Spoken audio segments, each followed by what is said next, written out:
نوينا التعليم والتعلم لوجه الله نوينا كما نوى الإمام محمد بن محمد الغزالي كما نوى الشيخ محمد نووي البنتني كما نوى رجالنا وشيوخنا وآباؤنا الصالحون الله يدخلوا نياتنا في نياتهم وأعمالنا في أعمالهم ومقاصدنا في مقاصدهم وأخلاقنا في أخلاقهم وأقوالنا في أقوالهم وعلومنا في علومهم ونستحضر أرواحهم الطاهرة الزاكية في هذا المجلس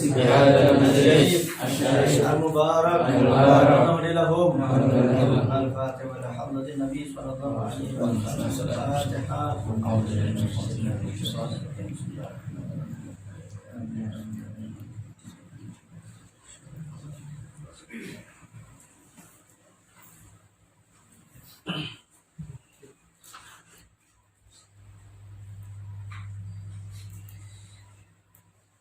الحمد لله حمدا لرب خصنا بمحمد وأنقذنا من ظلمة الجهل والتياجر.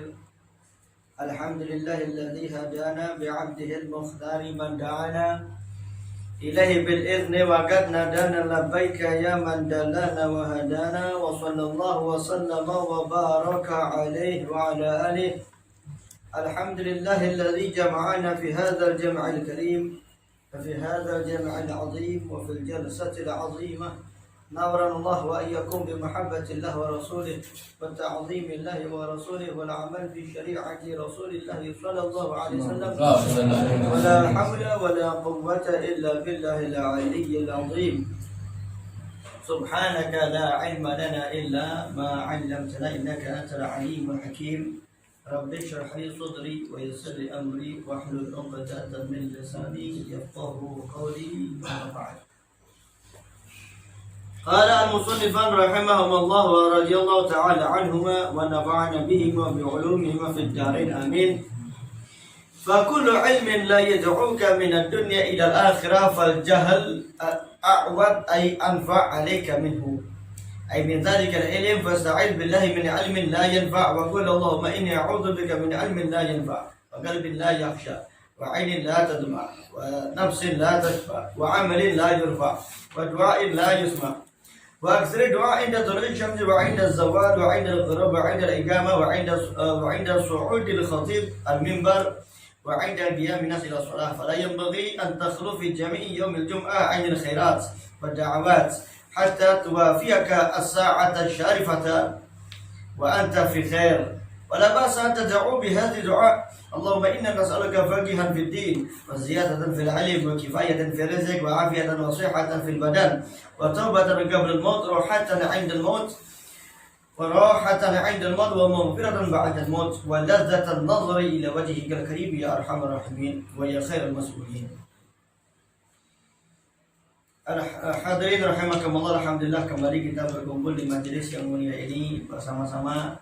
Tadi kita selesai membaca daripada pembacaan Ratib al-Idrus dan seperti biasa kita sambung dengan pembacaan kitab Bidayatul Hidayah karangan Imam Muhammad al-Ghazali yang juga dibaca kitab penjelasnya yang berjudul Maratib al-Ubudiyah yang disusun oleh beliau Syekh Muhammad An-Nawawi Al-Bantani.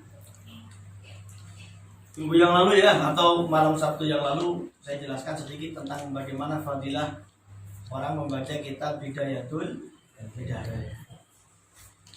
Juga saya jelaskan sedikit tentang siapa daripada beliau Al-Imam Ghazali. Kemarin saya sampaikan ya ini tentang mereka yang dapat fadilah dikarenakan mengamalkan Bidayatul Hidayah. Diamalkan semua, ya rutin diamalkan apa yang ada di sini, semua adabnya, semua doanya sampai mendapatkan sesuatu dari Allah Subhanahu wa Ta'ala. Nah, sekarang saya coba sedikit sampaikan ya ini tentang termasuk salah satu daripada tujuan Imam Ghazali mengarang kitab Bidayatul Hidayah. Kenapa kok beliau bikin kitab ini? Kenapa kok dibikin kitab ini? Salah satu tujuannya adalah untuk tes, mengetes hati kita, mengetes jiwa kita. Beliau katakan, saya mengisyaratkan dengan kitab ini untuk Anda bisa tahu nafsumu bagaimana, untuk Anda bisa tahu hatimu bagaimana. Kurang lebih seperti itu yang dikatakan oleh Imam Ghazali dalam pembukaan ini kitab. Ya, penjualan ini kitab beliau katakan seperti itu. Atau kalau bahasa sekarang, ya gampangnya saya katakan kitab ini, Bidayatul Hidayah ini bisa jadi rapid test. Bukan rapid kalau corona, bukan ya. Rapid test itu maksudnya uji cepat. Ya, rapid test maksudnya uji cepat. Orang kalau mau dites dia punya kena penyakit apa enggak, butuh waktu beberapa hari. Cuman ada media-media tertentu kalau menggunakan media itu hasilnya bisa cepat. Itu dalam istilah di dalam istilah katakan farmasi atau ilmu klinik, ya, ilmu klinis maksudnya, ya. Itu dikatakan namanya rapid test. Istilahnya rapid. Ya, sama orang ini kena corona apa enggak, ada rapid test alias uji cepat. Apa itu kata Imam Ghazali? Ya, ini setelah kita baca ini kitab, apa yang terjadi di dalam hati kita kira-kira?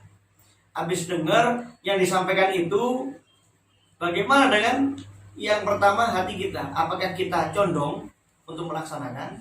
Dalam artian apakah kita menjadi cinta, senang dengarnya? Oh, ternyata ada begini, senang, tertarik.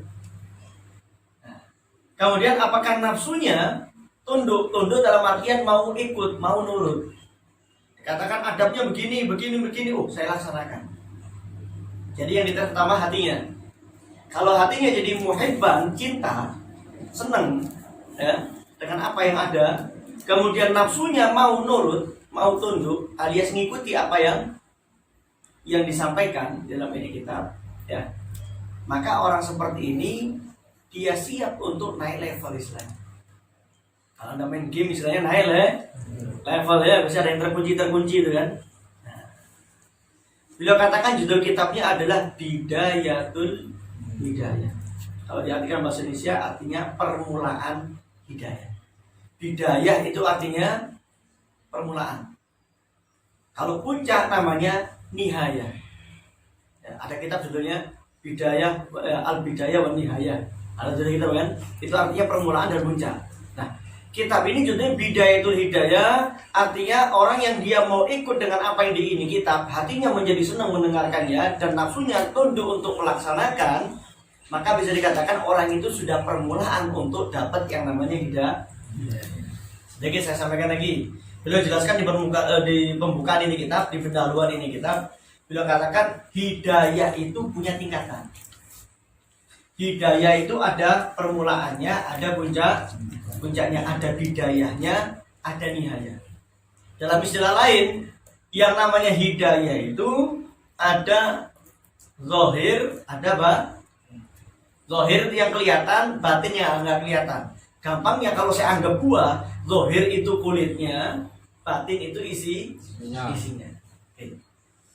Dalam pembahasan ini, lalu yang dimaksud permulaan hidayah apa? Lalu puncaknya apa? Permulaannya adalah syariat dan tarekat. Kalau istilah orang sini bilang, kalau istilah bahasa Arabnya itu ada syariah, ada thariqah. Puncaknya namanya hakikoh. Nah, itu puncak hidayah. Kalau orang sudah dapat namanya hakikoh, berarti dia pada level puncak dalam dapat hidayah. Jadi kalau tanya, apakah kita dapat hidayah? Katakan, oh orang ini dapat hidayah. Hidayah yang mana dulu? Yang permulaan, apa yang puncak? Jadi nggak mungkin orang bisa sampai puncak kecuali lewati yang permulaan.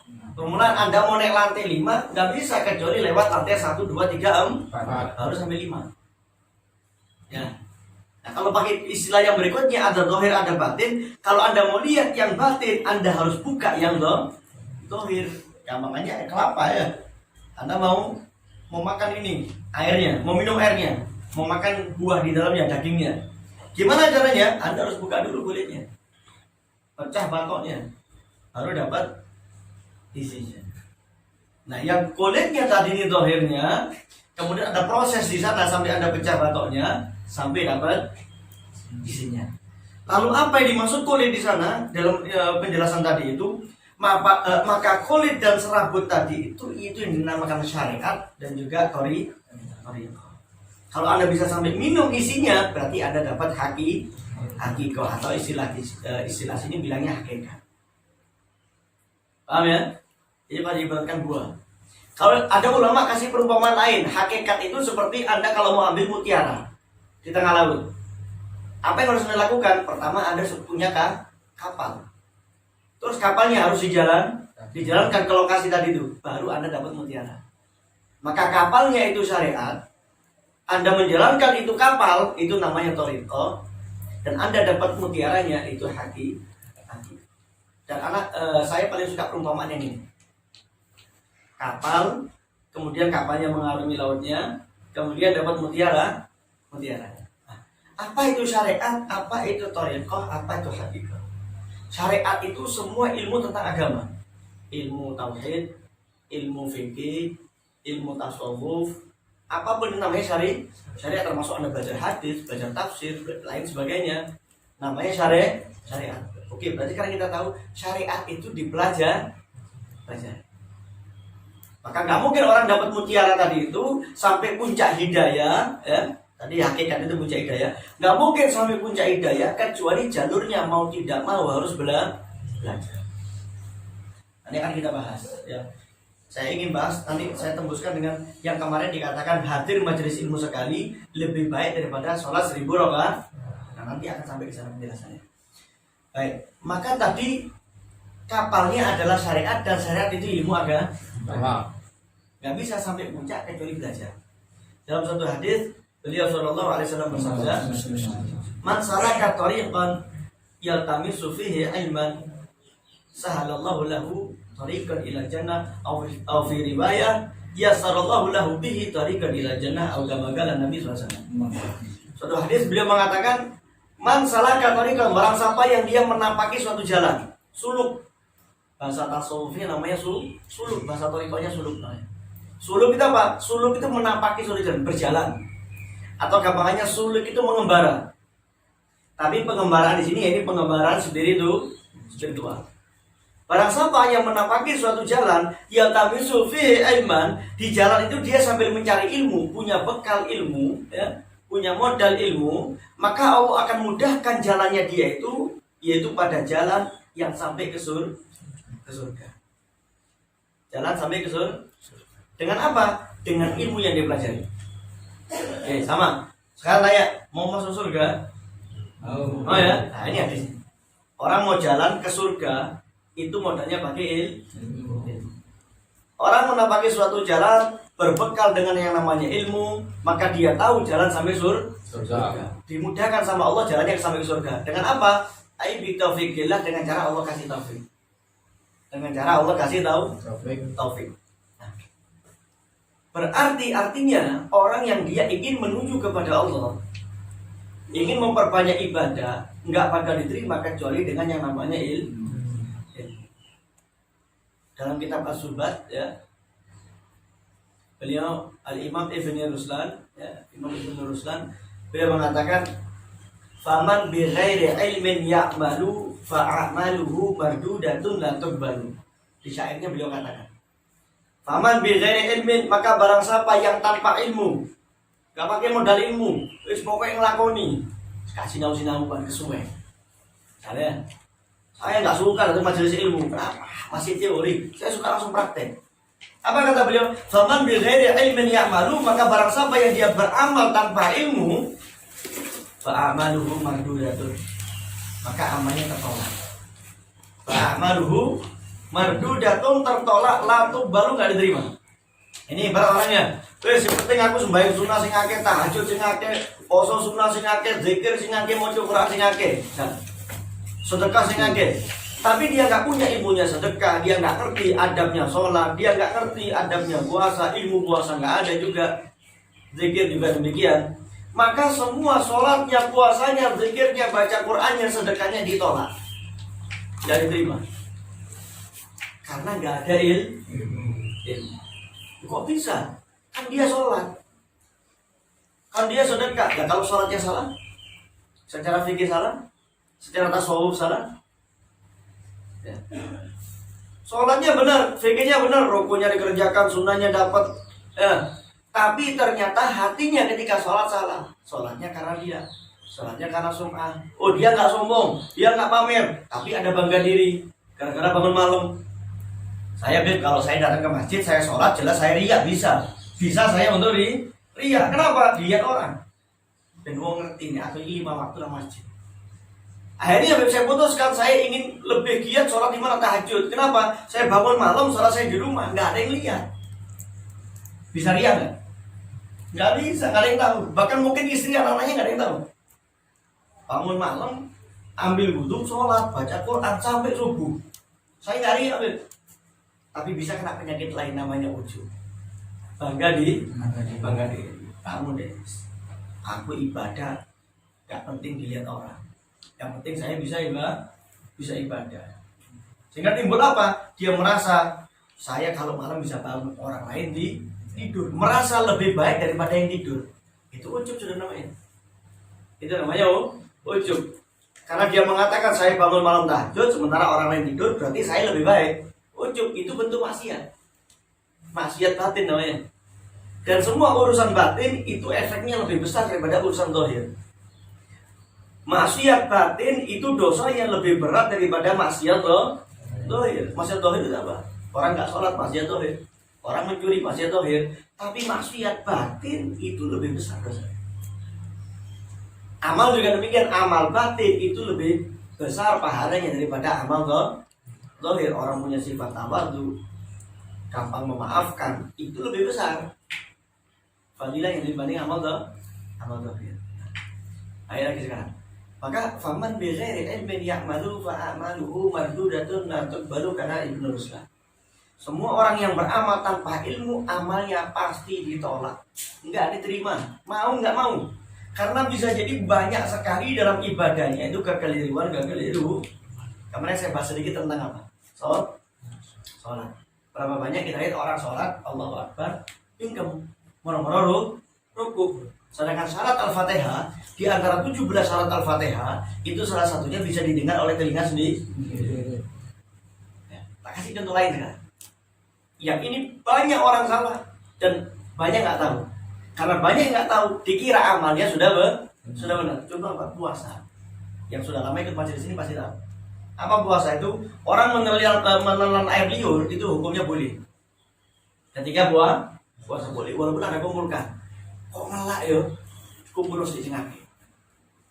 Dikumpulkan di bawah wis akeh dilak lego. Ya, karena liurnya banyak, tenggorokannya basah akhirnya. Boleh. Tapi syarat air liur itu boleh ditelan dengan ada 3 syarat. Ada khalis, murni, alias nggak kecampur yang lain. Ya, nggak kecampur garam, kecampur gula, jelas nggak boleh. Murni adalah air khalis. Kemudian yang kedua adalah tahir, suci. Contoh yang dia adalah najis, air liur tapi najis. Contoh, orang ketika puasa gusinya luka. Ya, gusinya maka darah itu najis. Harus diludahkan. Nggak boleh ditelan. Kalau dia telan darahnya batal puasanya.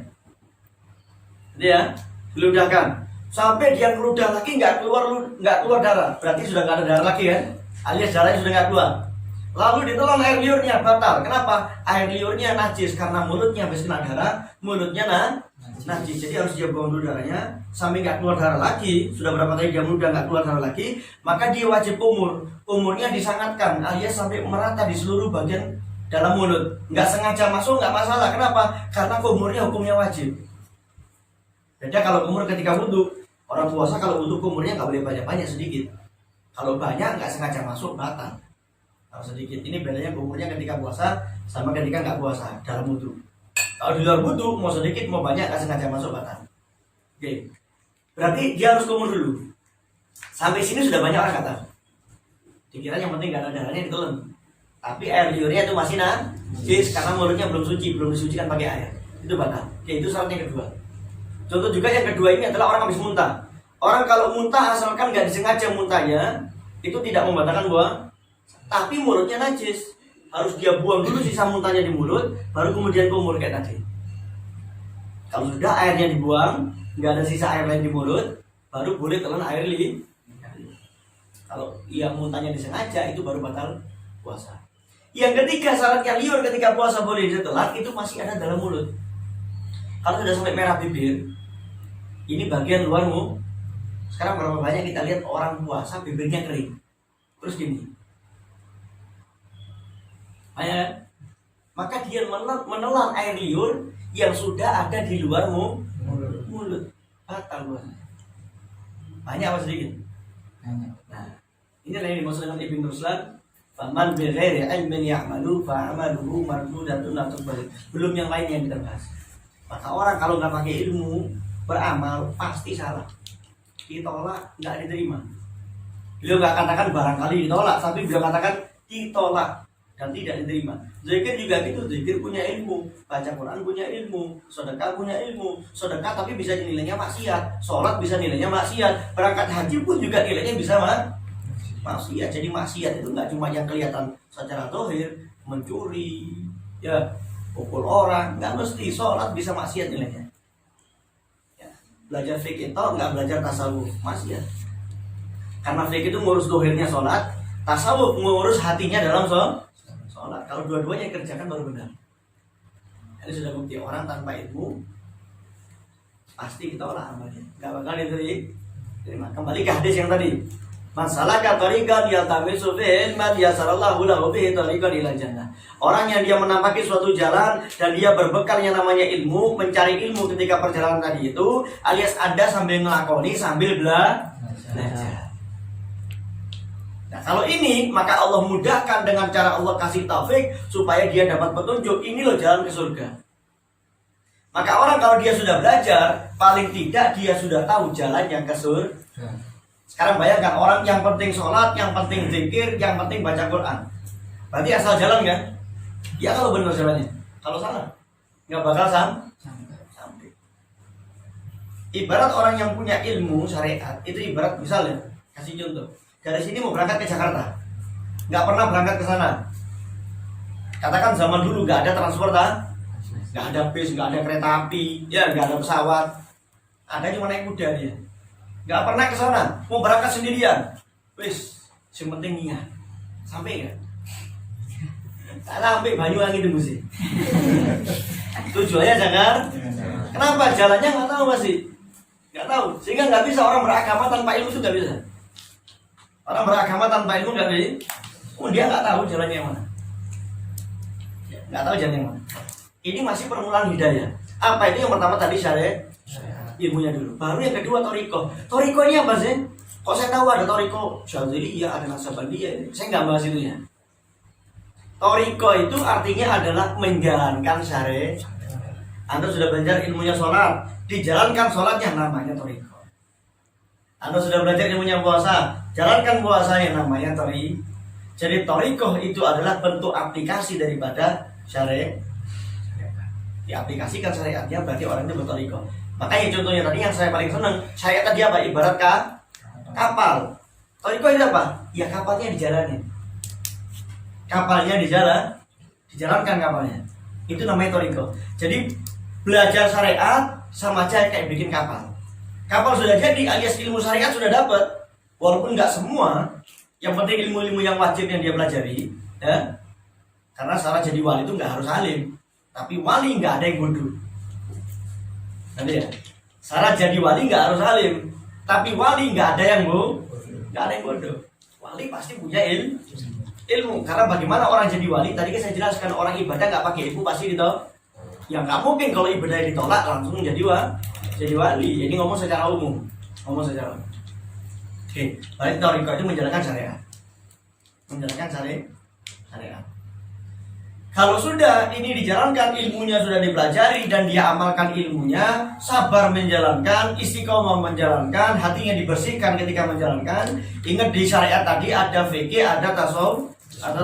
Fikih benerin zahirnya, tasawuf benerin batinnya dalam ibadah. Ini diamalkan artinya alias dia bertoriko, maka sampai pada hakikoh bisa ambil mutiara. Lalu apa hakikoh? Hakikoh itu suatu ilmu yang langsung diberikan sama Allah tanpa ada perantara seorang guru. Karena hakikoh itu tidak bisa dijelaskan. Hakikat itu bisa dirasakan. Hakikat itu bisa dijelaskan, nggak bisa. Jadi saya mau beli buku ilmu hakikat, nggak ada bukunya. Saya datang ke guru, saya mau belajar. Guru, saya mau belajar ilmu hakikat, nggak bisa jelasin gurunya. Karena hakikat itu tidak diajarkan. Nah, ketika Allah berfirman, fattaqullaha wa yu'allimukumullah. Maka bertakwalah kalian kepada Allah, maka Allah akan berikan kalian ilmu. Oke. Tadi belajar syariat wajib enggak? Wajib kan? Berarti belajar syariat bagian daripada takwa. Maka ketika Allah berfirman fattaqullah, maka bertakwalah kepada Allah, alias belajarlah dan jalankan ilmu yang dipelajari. Jadi kalau anak ngomong belajar itu masih dalam bentuk takwa. Kalau dia betul-betul bertakwa, belajar syariat dan ditorikohkan syariatnya, alias dilaksanakan syariatnya tadi itu, baru wa yu'allimukumullah, Allah akan kasih kalian ilmu, yaitu ilmu hakikat. Kata Imam Malik, beliau katakan dalam suatu perumpamaan, man amila bima alima waratallahu lahu ilman ma lam ya'lam. Kata beliau, barang siapa yang mengamalkan ilmu yang telah dia pelajari, maka Allah wariskan kepadanya ilmu yang dia belum tahu. Dibahas sekarang. Barang siapa yang mengamalkan, ini artinya toriko, alias menjalankan. Mengamalkan apa? Bima alima, dengan apa yang dia pelajari. Alias ngamalinya sudah belajar. Alias barang siapa mengamalkan ilmu yang dia pelajari, maka Allah wariskan ilmu yang dia belum tahu, yaitu ilmu hakikat. Nah, alias jadi orang dapat hidayah itu ada tingkatannya, ada permulaan, ada puncak. Kalau tanpa permulaan nggak bakal sampai puncak. Kalau dia belajar syariatnya, dia tarikohkan syariatnya, dengan sabar dia jalankan itu semua, maka suatu saat insya Allah berikan ilmu hakikat. Kembali pada pembahasan yang sekarang, yaitu adab di hari Jumat. Apa sampai apa kemarin itu? Sampai jangan Anda di masjid berkumpul di majelis yang isinya cuma ngobrol. Jangan berkumpul. Jangan bergerombol. Lebih baik Anda sholat sunnah, lebih baik Anda baca Quran. Rasulullah melarang Anda kumpul-kumpul di masjid. Kecuali kalau kumpul-kumpulnya ada satu orang alim yang bisa menerangkan tentang ilmu agama, itu baru boleh. Karena kalau kumpulnya sama orang alim dan yang dibahas tentang ilmu agama, pasti isinya manfaat. Ya, majelis ilmu yang bermanfaat. Wa huwa alladhi yuzidu fi khafika min Allah wa yanqusu min raghbatik fid dunya. Yaitu ilmu agama yang bagaimana? Yang menambah takutmu kepada Allah dan mengurangi keinginanmu akan dunia. Menambah ketakutanmu kepada Allah alias menambah takwa. Takwa itu bentuk takut kepada Allah. Takut kalau sampai kena hukuman dari Allah Subhanahu, namanya takwa. Enggak sholat, takut dosa. Hukuman ini. Mau mencuri, mau orang, mau nipu, korupsi, takut. Nanti ada hukuman. Itu namanya takwa. Takwa itu diibaratkan imtisalu awamirillah wajatina gunawahi. Mengerjakan semua perintah Allah dan menjauhi segala larangan Allah. Itu takwa.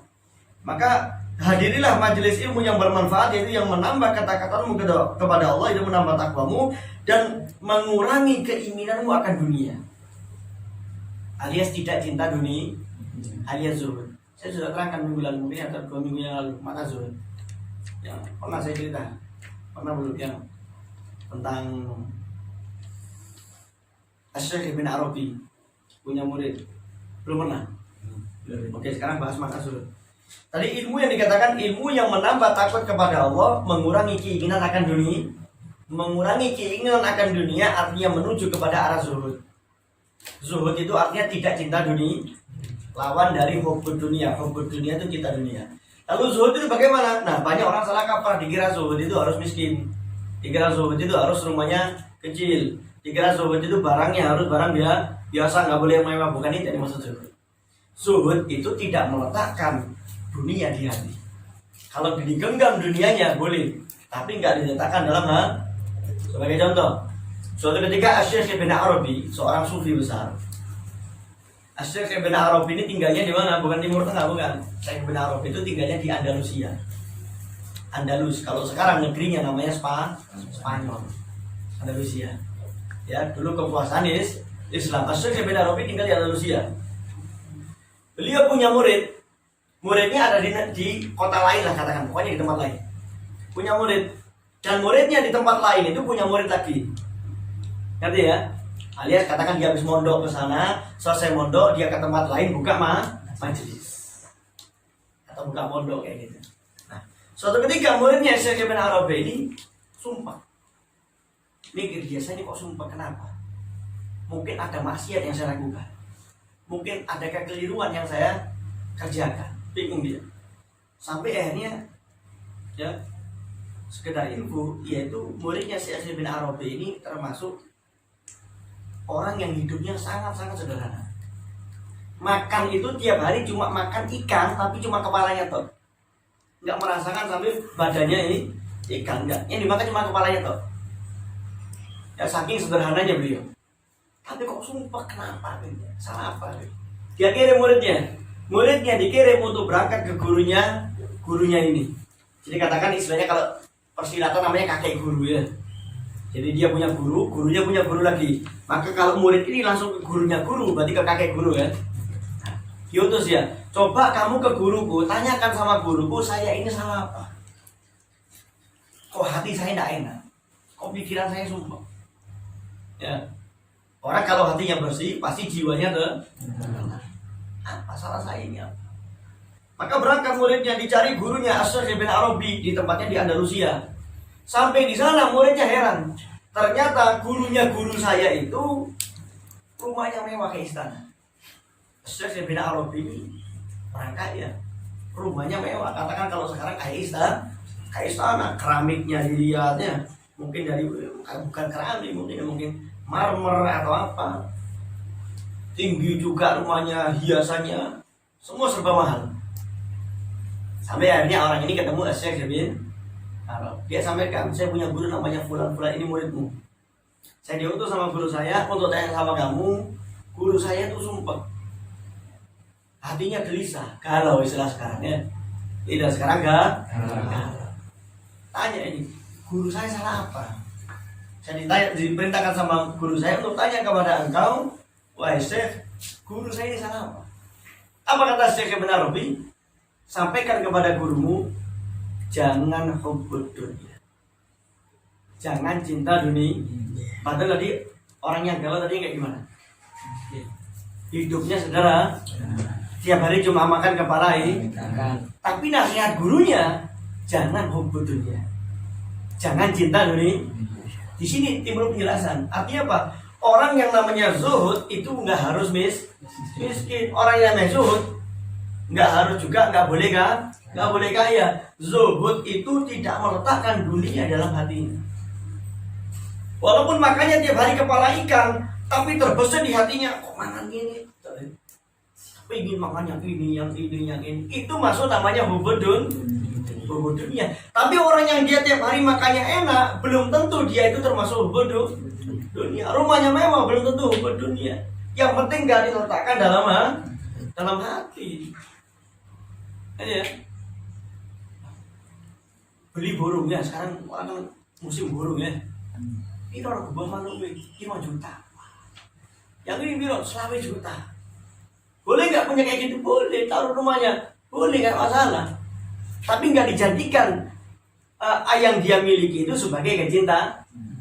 Lo wong iki gak tau adus manuke. Sakit adus minggu. Sing duwe gak adus. Bingung cari makan, ya. Yang punya sampai telat makan langsung lambung kumat. Nah, ini jangan-jangan termasuk hubbud dunia. Nah, maka ilmu yang manfaat itu cirinya 2 tadi itu. Yang menambah ketakutan Anda kepada Allah dan mengurangi keinginan akan dunia. Kalau Anda belajar ilmu itu semakin mudah Anda melanggar syariat Allah dan semakin termotivasi Anda mengejar dunia, maka ilmu itu tinggalkan. Berarti ilmu itu tidak manfaat. Nah, kalau Anda datang di majelis ilmu yang bermanfaat, yaitu menambah ketakutan kepada Allah dan mengurangi keinginan akan dunia, Maka diriwayatkan oleh Abu Dzar dikatakan hudur majlis ilmin afdal min sholati alfi rakaat. Hadir majelis ilmu, sekali datang majelis ilmu lebih afdal daripada sholat. Yang dimaksud sini adalah sholat sunnah sebanyak 1000 rakaat. Saya tambahkan di hadis yang lain dikatakan hudur majelis ilmin khairun min sholati alfi rakaat wa iyadati alfi marid wa huduri alfi janazah. Dalam suatu hadis beliau sallallahu alaihi wasallam bersabda, datang majelis ilmu, sekali datang majelis ilmu itu lebih baik daripada sholat 1000 rakaat, lebih baik daripada menjenguk 1000 orang sakit, lebih baik daripada mengantarkan 1000 jenazah. Sekali datang di majelis ilmu, duduk sebentar di majelis ini, setengah jam, 1 jam untuk mendengarkan pembahasan ilmu, ya, itu lebih baik kata Rasulullah dibanding sholat sunnah 1000 rakaat, menjenguk 1000 orang sakit, mengantarkan 1000 jenazah. Padahal Anda menyolati jenazah pahala 1 bukit, mengantarkan sambil yang lahat tambah lagi pahala 1 bukit, total 2 bukit. Bagaimana kalau 1000 jenazah? Lalu kenapa kata Rasulullah kok lebih baik datang majelis ilmu dibanding sholat sunnah 1000 rakaat, menjenguk 1000 orang sakit dan juga mengantar 1000 jenazah? Jawabannya adalah kembali kepada tadi, faman bi ghairi ilmin ya'malu fa amaluhu mardudatun la tuqbal. Karena kalau sholat sunnahnya 1000 rakaat, tapi kalau nggak ada ilmunya bisa jadi salah semua. Ya, dengan datang majelis ilmu tahu, oh ternyata sholat saya salah. Dan dengan Anda datang ke majelis ilmu, ngerti ilmunya sholat, Anda bisa mengganti 1000 rakaat tadi itu dengan banyak rakaat yang semuanya nilainya lebih baik. Katakan, oh sholatnya selama ini sudah baik, 1000 rakaat dikerjakan sama dia, baik semua, sah semua. Tapi dengan datang majelis ilmu, dia dapat tambahan ilmu. Ternyata sholat yang seperti ini lebih baik. Kalau tambah ini lebih baik, ditambah seperti ini lebih baik lagi. Maka bisa jadi ada orang sholat sepanjang malam, ya, mulai isya sampai subuh, dia sholat sunnah. Bisa jadi ada 2 rakaat yang mengungguli daripada sholat sepanjang malam. Kalau 2 rakaat tadi itu dikerjakan dengan cara sempurna, sementara sepanjang malam caranya tidak sempurna, adabnya tidak sempurna, maka yang 2 rakaat bisa mengungguli bahkan sampai 1000 rakaat. Ini saking pentingnya daripada majelis ilmu. Dan datang majelis ilmu itu bukan perkara sunnah, perkara wajib. Utlubul ilma minal mahdi ilal lahad. Tuntutlah ilmu kata Rasulullah daripada buayan sampai liang lahat. Nggak ada berhentinya orang belajar. Kewajiban belajar nggak akan pernah tuntas. Walaupun Anda sudah mondok 10 tahun, mengabdi sama guru 25 tahun, nggak akan selesai yang namanya belajar. Walaupun Anda sudah buka cabang pondok 10 pondok sekalipun, tetap wajib yang namanya mencari ilmu. Menuntut ilmu sampai kapan aja. Nah, dikarenakan tadi majelis ilmu itu bisa memperbaiki daripada perkara-perkara syariat, maka majelis ilmu tadi itu ini yang dimaksud lebih baik daripada sholat sunnah 1000 rakaat, menjenguk 1000 orang sakit, mengantar 1000 jenazah. Loh, menjenguk orang sakit nggak pakai ilmu, salah juga. Adabnya orang jenguk orang sakit, salah satu adabnya itu sebentar, nggak lama-lama. Coba kalau kita jenguk orang sakit, setengah jam, 1 jam, seorang jam, ya kan ya? Adabnya sebentar. Kenapa? Kalau Anda lebih daripada sebentar, bisa jadi yang ada malah jelek. Contoh, Anda punya temen ya, sakit, masuk rumah sakit. Karena kan orang sudah tua misalnya, komplikasi, masuk rumah sakit, Anda jenguk paling tanya, ya apa keadaannya? Oh ya, mudah-mudahan cepat saya doakan cepat sembuh, habis ini cepat pulang. Pertama datang digembirakan dulu ya, bahwa ini saya bawakan buah, diajak ngobrol, kasih senyum, bikin ketawa, ya. Selesai saya doakan cepat sembuh, tinggal pulang. Dia duduk lama, karena kalau duduk lama yang ditanya lain, awak mi loro iki, gara-gara apa? Makan wis tak kandhani. Nek lama jadinya kayak gitu. Mending kalau berhenti sampai situ, ditambahi. Ya, bisa ditambahi. Sakit apa kamu sakit? Oh, nak kancaku kayak ngono pisan. Ya kok kancamu waras, enggak mati kayak gitu. Ini jenguknya bukan baik, ini jenguknya nilainya jelek kalau kayak gini. Mestinya jenguk orang sakit tadi gunanya apa? Untuk kasih motivasi, dibesarkan hatinya supaya kuat keinginan untuk sembuh. Orang sudah tua sakit komplikasi, yang dipikir penyakit, pesimis untuk bisa sembuh. Maka tujuan kita datang ke orang sakit itu dibesarkan hatinya supaya semangatnya untuk sembuh itu tinggi. Dokternya segetol apapun menyembuhkan, kalau semangat orang ini down, sulit untuk sembuh. Tapi kalau semangatnya besar, kadang dokternya juga bingung, kok waras? Karena semangatnya tinggi. Nah kalau sudah kayak gitu tadi, kelamaan nanya macam-macam, akhirnya orang itu nggak malah semangat, malah bingung, kejar-kejar. Mari ditinggal, acen gini biasa aku yang jenguk orang sakit mending mesti mati wong ini. Wong jenguknya kayak gitu. Wong jenguknya kayak gitu yang nggak tambah sembuh tambah sakit. Nah ini contohnya, jenguk 1000 orang sakit, 1000-1000-nya tambah sakit, nggak tambah karena nggak tahu ilmunya jenguk orang sakit. Mengantar jenazah juga gitu, mandiin jenazah pahala besar, tapi kalau nggak ngerti ilmunya dosanya juga besar. Yang terutama jaga mulut, habis mandi tanya orang, ya apa sih mati mau? Keadaannya nemen, wis jelas suami pakai dusoi. Raine ireng. Ini jadi dosanya besar, mestinya dia tutupi. Jenazahnya bersih, senyum, masih meter. Saya supaya nama orang itu jadi supaya namanya jadi baik. Nah ini bayangkan, kalau nggak ada ilmu, semua amal itu ditolak. Kalau ada ilmu, maka amal itu ada harapan untuk diterima. Ini dimaksud dengan apa yang dikatakan di dalam hadis ini, ya. Abu Dzar beliau mengatakan, "Hudurul majelis ilmin khairun ya kabul afdal min sholati alfi rakaah." Ada di riwayat lain dari tambahannya wa iyadati alfi marid, menjenguk 1000 orang sakit, wa huduri alfi jenazah, dan juga menjenguk. Fa kullu ilmin la yad'uka min ad-dunya ila al-akhirah fal jahl a'wad ay anfa 'alaika minhu. Ini sekarang batasannya cari ilmu. Fa kullu ilmin, maka semua ilmu yang tidak mengajak Anda dari dunia menuju akhirat, tambah belajar kok tambah senang sama dunia, tambah belajar kok tambah melanggar daripada syariat, ya. Maka beliau katakan, semua ilmu yang tidak mengajak Anda dari dunia menuju akhirat, fal jahal, maka bodoh lebih manfaat bagi Anda daripada punya ilmu. Karena nggak semua ilmu itu jadinya baik. Ada orang belajar ilmu komputer tujuannya nipu orang, minta pulsa, ya. Katakan ya, ini anak Anda ditangkap ini, narkoba, bisa transfer sekian, ya. Punya ilmunya. Loh, orang kalau mau nipu, punya ilmu sama nggak punya ilmu, mana yang lebih baik? Kalau menipu ya, yang punya ilmu.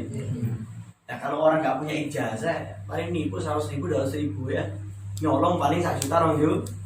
Kalau punya ijazah, kalau pakai dasi, kalau jadi pejabat, ya. Ya, orang mau jelek pun pakai ilmu. Emang nyolong ayam ya, terus ini colong ayam. Kalau nggak sampai 100.000, ketangkep dikepui, milur kafe, rumah sakit 1 juta. Ya deh, karena nggak punya ilmu. Coba kalau nyolongnya pakai ilmu, jadi pejabat, ya, jadi menteri, nyolong miliaran, bisa puluhan miliar, ketangkep sama KPK, balik nomor 10 miliar, yang sekian puluh miliar, sekian ratus miliar masuk kan, pakai. Nah cuma ilmu seperti itu nggak ngajak Anda dari dunia menuju akhir, maka ilmu-ilmu yang seperti itu, kata beliau, bodoh lebih manfaat. Bodoh lebih manfaat, maksudnya bodoh dari ilmu itu, maksudnya itu lebih manfaat. Min dzalikal ilm fasta'id billahi min ilmin la yanfa', maka berlindunglah kepada Allah dari ilmu yang gak manfaat. Jadi minta, ya Allah saya minta ilmu yang mana? Ilmu yang manfaat. Kalau sembarang ilmu, karena nggak semua ilmu jadinya manfaat. Nanti ada doanya, insya Allah disambung pekan depan ya. Sampai sini kalau ada pertanyaan silakan. Allah.